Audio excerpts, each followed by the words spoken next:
Section 45 of the Doctrine and Covenants comes along in March of 1831. It was received, as you can see here, as Joseph was beginning his translation of the New Testament. I can't stress that enough. Remember, he had started in the summer of 1830 translating the Old Testament and had given us many wonderful chapters. Now, 9 months later, Joseph is going to begin his translation of the New Testament, which, by the way, he's going to start the day after receiving Section 45 of the Doctrine and Covenants. Section 45 is a fascinating revelation because it's going to build upon a great chapter in the Bible. And what the Lord is going to do is he's going to address, as you can see here, chapter 24 of Matthew. And he's going to expand and apply it to the Latter-day Saint Church. Matthew 24 is sometimes called the Olivet Discourse.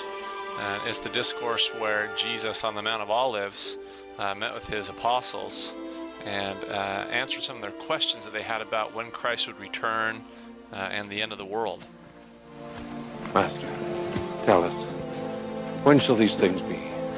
What shall be the sign of thy coming, and of the end of the world? Or the destruction of the wicked, which is the end of the world? Take heed that no man deceive you. For many shall come in my name, saying, I am Christ, and shall deceive many. And ye shall hear of wars and rumors of wars. See that ye be not troubled. For all these things must come to pass, but the end is not yet. For nation shall rise against nation, and kingdom against kingdom. And there shall be famines, and pestilences, and earthquakes in divers places. You can see that the Lord is giving a latter-day version of Matthew 24 in section 45. He even references this very chapter. Pick up in verse 60, and now behold, I say unto you, it shall not be given unto you to know any further concerning this chapter. He's referencing Matthew 24, until the New Testament be translated. In section 45, the Lord is going to bridge together the Old Testament, the New Testament, and the last dispensation in the Latter-day Church. You're going to see him bridge in Enoch and Enoch's people who built up a Zion and prepared themselves to be taken up into God. The Lord's instructions to his apostles about the end of the world in Matthew 24.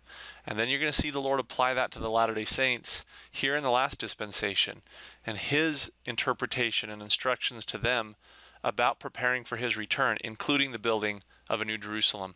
As you study this monumental revelation, I'd invite you to see how the Lord weaves Old Testament, New Testament, and latter days together as he prepares his saints for his mighty return in glory at his second coming.